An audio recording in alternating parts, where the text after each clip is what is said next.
नवरात्रीच्या व घटस्थापनेच्या तुम्हा सर्वांना खूप साऱ्या शुभेच्छा. आज आहे नवरात्रीचा दुसरा दिवस.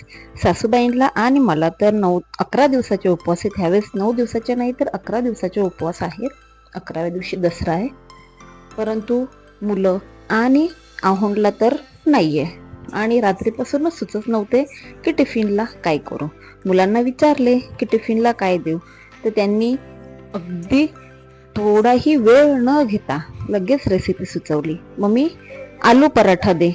त्याच्यामुळे मग आलू पराठ्याला सकाळी सुरुवात केली. मस्तपैकी 4-5 बटाटे उकडले, त्यामध्ये घातले आवडीचे मसाले, भरपूर सारी कोथिंबीर, आलं लसूण पेस्ट, मस्त मौसूद असं पीठ मळून घेतलं आणि पिठामध्ये भरपूर सारं सारण भरलं. पाहू शकताय सारण आपलं भरपूर गुबगुबीत असं सारण भरलेलं आहे आणि मस्त असा आलू पराठा लाटला.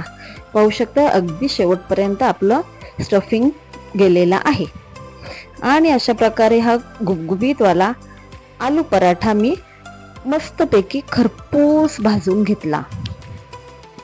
पाहू शकताय मस्त भाजल्यानंतर टम्म असा फुगलेला आपला आलू पराठा तयार झालेला आहे. रेसिपी कशी वाटली हे कमेंट्समध्ये मला नक्की सांगा. रेसिपी आवडली असेल तर लाईक करा, शेअर करा आणि हो, बेल आयकॉन दाबायला मात्र विसरू नका. अशाच नवनवीन रेसिपीजसाठी नक्की बेल आयकॉन दाबा. चलो तर मग, बाय बाय.